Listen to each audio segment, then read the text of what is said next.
திரௌபதி கோவில் 1000 ஆண்டு பழமையான கோவில் என்று எத்தனை பேருக்கு தெரியும்? பல 100 ஆண்டுகளுக்கும் மேலாக பொதுமக்கள் அங்கே தரிசனம் செய்து வந்தனர். சிறிய கோவிலாக இருந்ததை இடித்து 1987ஆம் ஆண்டு ஐயா அருணாச்சலம் தலைமையில் மற்றும் மகாஜன மன்றத்தினரும் இணைந்து புனரமைக்கப்பட்டு கோயில் திருப்பணி நடைபெற்று வந்தது.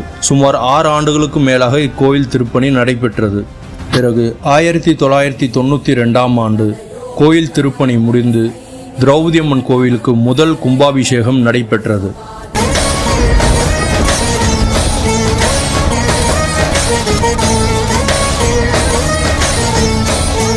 பாரம்பரியம் என்றால் திரௌபதி அம்மன் கோவில், திரௌபதி அம்மன் கோவில் என்றால் பாரம்பரியம். இந்த கோவில் மகாபாரதம் கதையை நினைவுபடுத்தும் வகையாக அமைந்துள்ளது. இந்த கோவில் திருவிழா போது 18 நாளும் பாரதம் படிக்கப்படும். பாரதம் படித்து ஒவ்வொரு கதாபாத்திரத்தையும் எடுத்து பொதுமக்களுக்கு கதையாக கூறுவர்.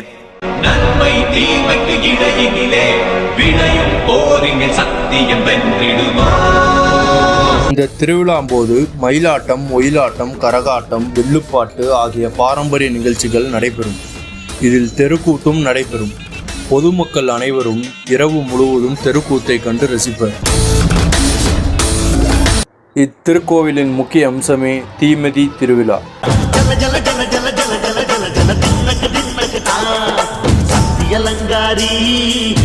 கருட பகவான் வானத்தில் சுற்றி வர பக்தர்கள் ஆரவாரத்துடன் தீக்குழியில் இறங்குவர். இந்த கோவிலின் சிறப்பு அம்சம் என்னவென்றால், கோவிலுக்கு காப்பு கட்டும் போது ஆத்தூர் மற்றும் ஆத்தூர் சுற்று வட்டாரத்தில் கண்டிப்பாக மழை பெய்தே தீரும்.